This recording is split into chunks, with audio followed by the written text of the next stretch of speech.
Assalamualaikum warahmatullahi wabarakatuh. Bertemu lagi dengan saya Hilmi Rahmat Hidayat. Di pertemuan kali ini kita akan membahas tentang aplikasi dan peranan teknologi informasi dan komunikasi. Konsep teknologi informasi dan komunikasi merupakan gabungan dari dua konsep, yaitu Information Technology dan Communication Technology atau ICT. Siahan pada tahun 2010 mengatakan bahwa TIK selalu terdiri dari hardware dan software. Hardware atau perangkat keras adalah segala sesuatu peralatan teknologi yang berupa fisik.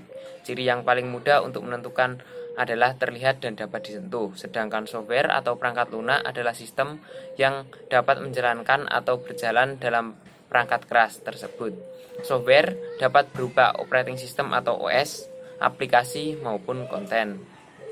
Teknologi informasi dan komunikasi yang berkembang begitu cepat, secara tidak langsung mengharuskan manusia untuk menggunakannya dalam segala aktivitasnya, sehingga teknologi informasi dan komunikasi sangat berperan dan bermanfaat bagi kehidupan sehari-hari.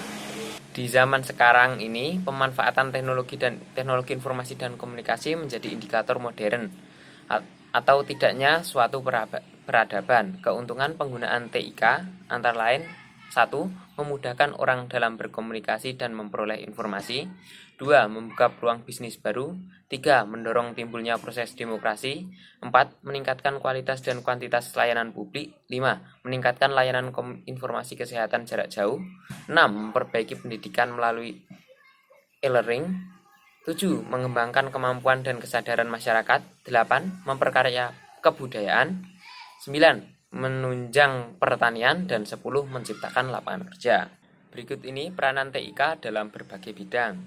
A. Peranan TIK dalam bidang industri dan manufaktur. Dalam bidang industri, komputer digunakan pada proses perencanaan sebuah produk baru melalui program desain, seperti Computer Aided Design atau CAD. Gunanya agar produk yang diinginkan dapat dirancang secara cepat, mudah, dan memiliki ketepatan tinggi.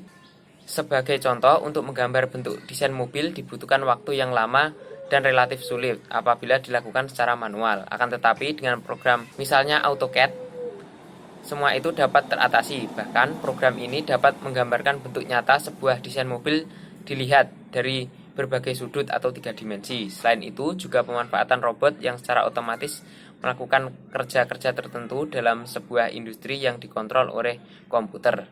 B. Peranan TIK dalam bidang kesehatan. Perkembangan teknologi di bidang kesehatan berimplikasi pada perkembangan jenis penyakit dan banyaknya macam jenis obat. Ketersediaan informasi obat yang akurat, benar, dan up-to-date merupakan kebutuhan bagi penyedia layanan kesehatan maupun pasien dan masyarakat. Selain itu, sistem berbasis kartu cerdas atau smart card dapat digunakan juru medis untuk mengetahui riwayat penyakit pasien yang datang ke rumah sakit, karena dalam kartu tersebut juru medis dapat mengetahui riwayat penyakit pasien. C. Peranan TIK di dalam bidang militer. Kemajuan pesat teknologi informasi secara khusus diimplementasikan dalam konsep disebut perang informasi atau information warfare, yang menjadi landasan penting bagi perkembangan doktrin militer di masa yang akan datang. Dengan demikian, teknologi informasi akan sangat berpengaruh terhadap bidang militer dan dapat dilihat dari banyak sisi. Teknologi informasi yang membantu menyediakan informasi potensial lebih cepat dan banyak melalui rantai komando dan pengendalian untuk mempercepat pengambilan keputusan. D. Peranan TIK dalam bidang pemerintahan. TIK dalam pemerintahan dikenal dengan istilah government. Tujuan pemanfaatan TIK dalam pemerintahan adalah agar pelayanan kepada masyarakat lebih efisien.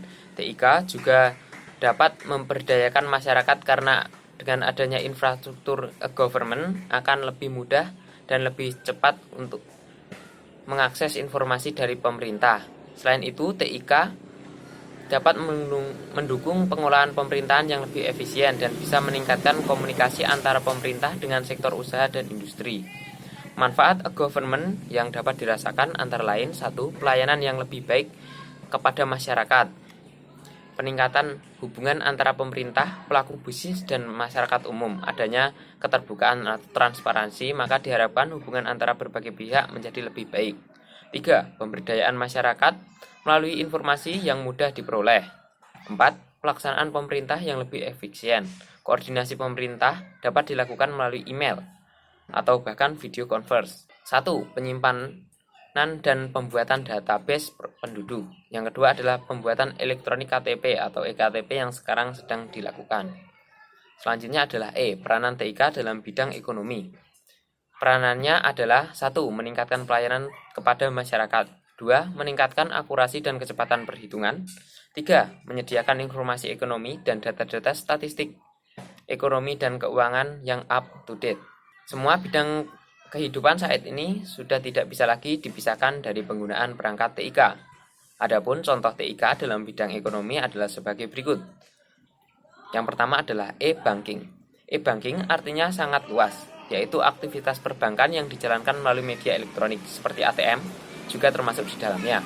Internet banking juga dalam lingkup itu, hanya saja lebih khusus dan diistilahkan internet banking. ATM atau Automated Teller Machine atau anjungan tunai mandiri. Yang kedua adalah phone banking. Ini adalah aplikasi yang memungkinkan nasabah untuk melakukan transaksi dengan bank via telepon. Yang ketiga adalah internet banking atau aplikasi banking yang memungkinkan nasabah melakukan transaksi via internet dengan menggunakan komputer atau PC atau PDA. Yang keempat adalah SMS atau M-banking. Aplikasi ini pada dasarnya evolusi lebih lanjut dari phone banking yang memungkinkan nasabah untuk bertransaksi via HP dengan melakukan perintah SMS. B adalah e-commerce. Perdagangan elektronik atau e-dagang dalam bahasa Inggris adalah electronic commerce, juga e-commerce, adalah penyebaran, pembelian, penjualan, pemasaran barang dan jasa melalui sistem elektronik seperti internet, televisi atau WWP atau juga jaringan komputer lainnya. C adalah M-dagang atau M-commerce. M-dagang atau M-commerce atau mobile commerce atau M-commerce adalah sistem perdagangan elektronik dengan menggunakan peralatan portable atau mobile seperti telepon genggam, telepon pintar, PDA, notebook, dan lain-lain. Pada saat penggunaan komputer berpindah dari satu tempat ke tempat lain, sewaktu berada dalam mobil, misalnya penggunaan komputer tersebut dapat melakukan transaksi jual beli produk di internet dengan menggunakan sistem M-dagang. Yang selanjutnya adalah L-dagang atau L-commerce. L-dagang atau L-commerce atau location based commerce adalah sistem perdagangan elektronik atau e-commerce yang menekankan pada pencarian informasi yang dihasilkan oleh peralatan GPS atau Global Position System dan satelit. Berbeda dengan M-dagang yang lebih menekankan pada aspek pemakaian peralatan mobile.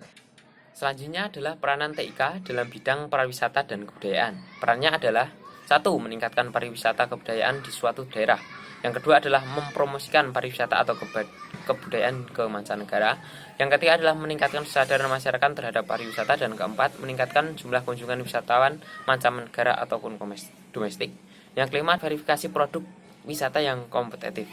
G adalah peranan TIK dalam bidang politik. Peranan TIK dalam bidang politik terutama pemungutan suara, yang pemungutan suara dikenal dengan istilah e-voting. Teknologi pemungutan suara elektronik atau e-voting dapat mencakup kartu punch, scan optik, sistem voting, dan kios suara khusus termasuk mandiri langsung merekam sistem voting elektronik atau DRE.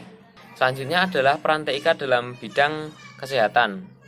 Yang pertama adalah memudahkan dalam pencarian data pasien. Yang kedua, meningkatkan komunikasi antar dokter, perawat, dan petugas medis.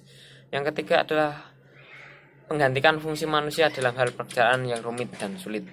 Selanjutnya adalah peranan TIK dalam bidang pendidikan. Peranan TIK pada bidang pendidikan telah memberikan kontribusi yang perkembangan teknologi pembelajaran. Dalam pelaksanaannya, pembelajaran sehari-hari sering dijumpai kombinasi teknologi audio atau data, video atau data, audio atau video, dan internet. Internet merupakan alat komunikasi yang murah di mana memungkinkan terjadinya interaksi antara dua orang atau lebih. Kemampuan dan karakteristik internet memungkinkan terjadinya proses belajar mengajar jarak jauh atau e-learning menjadi lebih efektif dan efisien sehingga dapat diperoleh hasil yang lebih baik. TIK memiliki 6 peranan dalam bidang pendidikan, antara lain 1. TIK sebagai skill kompetensi. Yang kedua adalah TIK sebagai infrastruktur pembelajaran. Yang ketiga adalah TIK sebagai sumber bahan belajar. Yang keempat adalah TIK sebagai alat bantu dan fasilitas pembelajaran. Yang kelima adalah TIK sebagai penunjang manajemen pembelajaran. Yang keenam adalah TIK sebagai sistem pendukung keputusan. Oke, mungkin cukup sekian vlog saya pada pertemuan kali ini. Terima kasih telah menyaksikan dan sampai jumpa di vlog selanjutnya.